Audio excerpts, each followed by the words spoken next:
Halo, lo, apa kabar? Semoga selalu dalam keadaan sehat walafiat. Bagaimana hari ini?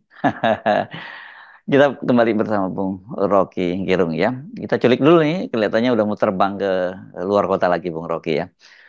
Bung Rocky ini Ibu Megawati kembali melontarkan statement yang menarik. Sengaja saya menggunakan diksinya bukan mengejutkan ya, tapi lebih menarik ya.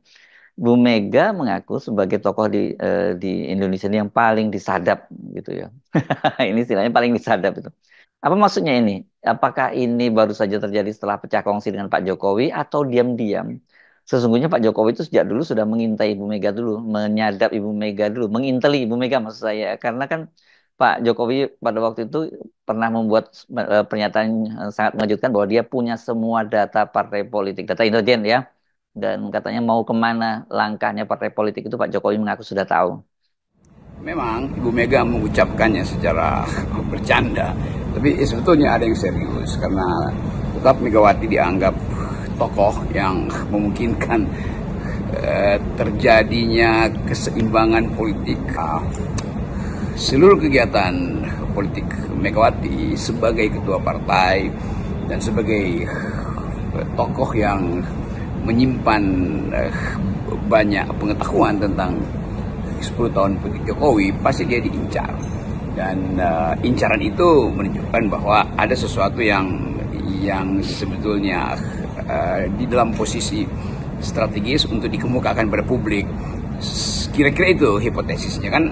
Tidak mungkin seorang itu dipantau atau diintai, apalagi disadap, kalau dia tidak punya potensi untuk mengucapkan sesuatu yang bisa menimbulkan turbulensi politik. Jadi kira-kira Ibu Mega bercanda, tetapi candaan itu candaan yang masuk akal, candaan yang dibasiskan pada pengetahuan beliau tentang keadaan politik. Jadi kira-kira spekulasi mungkin bisa tumbuh dan orang akan tanya, apa yang disembunyikan Ibu Mega sehingga harus diintai oleh aparat intelijen. Nah, itu bagian yang paling menarik sebetulnya adalah pengetahuan dan pengalaman Ibu Mega terhadap tadi kondisi, situasi, dan rumus-rumus politik Jokowi selama 10 tahun pemerintah. Kita mau tunggu keterangan-keterangan awal tentang itu sebetulnya secara official dari PDIP di forum-forum DPR. Tentu kalau kasakusuk dan isu yang berseliweran sehari-hari kita dengar juga, tapi harus ada semacam official statement atau pandangan yang agak formil dari PDIP tentang keadaan 10 tahun terakhir. Walaupun sinyalnya Ibu Mega udah beritahu bahwa dia kurang atau meloloskan Pak Jokowi dengan cara yang kurang saintifik, karena kata Ibu Mega kurang melalui tahap fit and proper test secara psikologi. Jadi mungkin itu yang menarik untuk kita duga dengan kacamata akademis, apa sebetulnya problem yang menyebabkan PDIP pada waktu itu tidak bisa mengantisipasi bahwa Jokowi itu justru akan merusak partainya.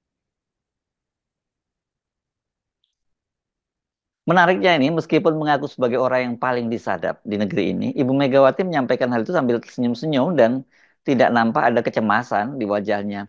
Apakah hal itu karena Bu Megawati ini sudah tahu siapa pelakunya dan apa eh, targetnya gitu, apa kepentingannya gitu, atau karena sudah terlatih ya melakukan perlawanan sejak masa Orde Baru? Saya kira tidak ada kecemasan kepada Ibu Mega bahwa politik akan tiba kembali pada dia ketika ada keadaan darurat kenegaraan. Dan kita tahu Megawati selalu mampu untuk tumbuh kembali di dalam upaya untuk menyemai benih demokrasi yang hari-hari ini tidak lagi dia tuai atau tidak dituai oleh masyarakat, terutama karena demokrasi kita memburuk sejak pemilu kemarin. Dan itu harusnya ditagihkan pada Presiden Jokowi, pada mantan Presiden Jokowi, karena dia yang bertanggung jawab terhadap keadaan pelembagaan politik yang rusak. Karena Jokowi merusak partai, merusak PDIP, udah pasti dirusak tuh, merusak P3, merusak Golkar, merusak Nasdem, merusak PKB. Jadi semua partai sebetulnya, apalagi jujur ya, juga Demokrat tuh karena kasus pembalakan oleh Pak Muldoko waktu itu. Jadi kita mau ingat bahwa kembali kita mesti terangkan pada publik bahwa Indonesia itu dirusak oleh Presiden Jokowi itu dasarnya. Jadi apa yang penting untuk kita pastikan sebetulnya ke depan, yaitu mengembalikan fungsi kritisisme pada publik, mengembalikan keadaan pers yang betul-betul tidak diintai oleh negara, mengembalikan percakapan publik tanpa intervensi dari Kementerian Komunikasi dan Informasi, mengembalikan peradaban kampus tanpa mengatur-ngatur atau mengancam-ancam rektor. Kan semua itu yang hilang selama periode 10 tahun ini kan. Jadi saya kira Megawati mengerti bahwa dia ikut bertanggung jawab karena gagal mengasuh petugas partainya, sehingga akhirnya petugas partainya justru berubah menjadi tiran, menjadi despot. Dan pengertian-pengertian itu yang akhir-akhir ini mulai dibaca kembali oleh anak-anak muda terutama, dan menganggap bahwa kalau Presiden Prabowo tidak mengatakan secara tegas bahwa dia hendak menghentikan kultur politik Jokowi, maka itu artinya Pak Prabowo akan meneruskan kultur itu, atau minimal dia tidak mau menyentuh kultur itu dan menganggap bahwa kultur yang ditinggalkan oleh Pak Jokowi itu ya biar silahkan dinilai oleh masyarakat. Betul, masyarakat sudah menilai bahwa kultur politik Jokowi itu adalah otoritarian tuh. Tapi nanti orang protes bahwa seolah otoritarian itu mesti ada sesuatu yang bisa diperlihatkan, bahwa ada penangkapan segala macam. Bukan, bahkan sebelum terjadi kekerasan otoritarian, kita atau masyarakat sudah dikondisikan untuk tidak boleh mengucapkan kata-kata yang seolah-olah dianggap tidak sopan, padahal ini demokrasi. Orang mengucapkan itu bukan dengan motif untuk menghina, bukan dengan motif untuk mengolok-olok, tapi motif untuk mengkritik. Bahwa bahasa yang diucapkan itu betul-betul tajam, seperti bahasa dari anak-anak BEM di Unair kemarin, itu betul ekspresi dari keinginan mereka untuk memberitahu bahwa kami muak dengan keadaan. Kira-kira itu dasarnya. Posisi Ibu Megawati ini sangat unik ya. Kalau karena dia menyatakan dukungan kepada pemerintahan Prabowo, tapi tetap ada di luar pemerintahan karena ada faktor Gibran. Nah, dan tentu saja pengaruh Jokowi yang sangat besar dalam kabinet. Potensi Megawati untuk tampil kembali sebagai pemimpin politik kendati dia tidak ada di kabinet Pak Prabowo itu sangat dimungkinkan, karena kondisi akan memaksa Megawati untuk ambil inisiatif di dalam upaya untuk mempertahankan nilai-nilai konstitusi yang memang dari awal itu dipahami bahkan secara absolut oleh Megawati, untuk membuka kembali percakapan politik dengan faksi-faksi yang tadinya tertinggal karena dikondisikan untuk dikendalikan sampai di daerah tuh. Kita lihat bagaimana politik itu dikendalikan oleh birokrasi, oleh pemerintahan Presiden Jokowi. Jadi saya kira Megawati punya kesempatan untuk memperluas kembali, melebarkan kembali pikiran-pikiran Bung Karno terutama, yang sangat relevan dengan keadaan sekarang, soal disparitas, soal ketersediaan infrastruktur publik terutama perumahan dan kesehatan. Kan itu semua ada hal yang harusnya diperjuangkan oleh PDIP tanpa harus masuk di kabinet Pak Prabowo, dan justru mungkin dengan berada di luar lebih tajam untuk melihat potensi APBN itu dipermainkan dan hanya menguntungkan koalisi yang sekarang membentuk kabinet. Jadi sebetulnya memang diperlukan countervailing force, itu semacam sekat supaya kemampuan kita melihat demokrasi itu tidak sekedar dibatasi oleh talk show atau oleh sebut aja hasil survei bahwa seolah-olah Indonesia itu demokratis. Padahal sebenarnya indeks dunia mengatakan kita itu tidak bertumbuh dalam ide demokrasi. Jadi sekali lagi Megawati mengucapkan kegelisahan dia bahwa dia diintai, dia dipantau. Nah kalau dia dipantau, dia diintai, artinya indeks demokrasi makin memburuk tuh. Karena apa gunanya memantau dan mengintai Ibu Megawati? Toh Ibu Megawati berpolitik secara formal, secara official di parlemen kan, dan dengan posisi yang dominan di situ. Jadi pastikan aja bahwa kemungkinan terjadinya krisis politik itu saya kira dengan batin yang cukup tajam Megawati bisa merasakan itu.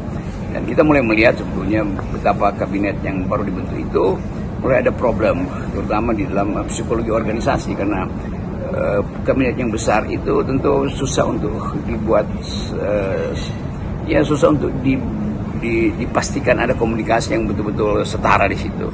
Jadi sekali lagi Ibu Megawati memberi sinyal bahwa dia diintai, dia akan dikepung secara politik karena tetap Megawati menyimpan pengetahuan tentang era 10 tahun Presiden Jokowi. Menarik ini, Bung Rocky, untuk terus kita amati ya posisi dari Ibu Megawati itu, CQ PDIP, karena kita bisa melihatnya dari dua sisi ya, kepentingan dari Pak Jokowi dan kepentingan Pak Prabowo. Kepentingan Pak Jokowi ya bisa kita ukur nggak jauh-jauh, urusan keluarga yang penting pokoknya amannya, keluarganya aman dan tetap berkuasa. Sementara kepentingan Pak Prabowo kalau kita lihat narasi-narasi dari pidatonya ya ini lebih pada national interest. Apalagi kan situasi global yang menegang dan itu akan memperburuk kondisi ekonomi global dan juga domestik kita, ini masalah dalam negeri Indonesia.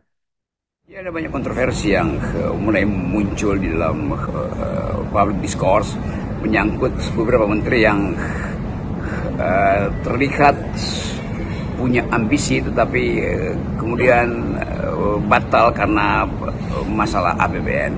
Begitu banyak menteri yang berupaya untuk mengkoordinasikan secara teknis kebijakan yang akan datang, tetapi mungkin melihat ada masalah dengan batas anggaran. Jadi sebetulnya kita mau coba mungkin memperhatikan per departemen atau per kementerian tuh. Kan tetap Pak Prabowo menginginkan ada semacam inisiatif dari menteri-menteri itu, tapi selalu inisiatif untuk mengajukan proposal pembangunan kan batasnya adalah APBN. Dan kalau kita tunggu misalnya bagaimana APBN itu bisa sehat sementara beban utang yang digantungkan oleh Presiden Jokowi pada Presiden Prabowo itu mungkin 500 atau 600 triliun tahun depan hutangnya mesti dibayar, cicilan hutangnya kan. Jadi tetap kita mau lihat dari awal apa yang memungkinkan kita optimis, apa yang memungkinkan kita berpikir bahwa kabinet ini akan kompak, apa yang memungkinkan kita menduga bahwa tidak akan ada krisis global yang kemudian pinggiran-pinggirannya itu tiba di Indonesia tuh. Karena tetap kesulitan kita adalah memberi sinyal pada luar negeri bahwa ini negara yang stabil, ini negara yang demokratis, ini negara yang ramah lingkungan, ini negara yang peduli pada rakyat, dan itu yang akan dipamerkan atau didiplomasikan oleh Pak Prabowo saya kira, karena pasti dia mesti melakukan perjalanan politik pertama kan ke luar negeri, dan untuk mendorong persahabatan yang dia udah pastikan Global South ini melalui BRICS misalnya, dan itu akan jadi kontroversi lagi. Kenapa Indonesia harusnya masuk di BRICS?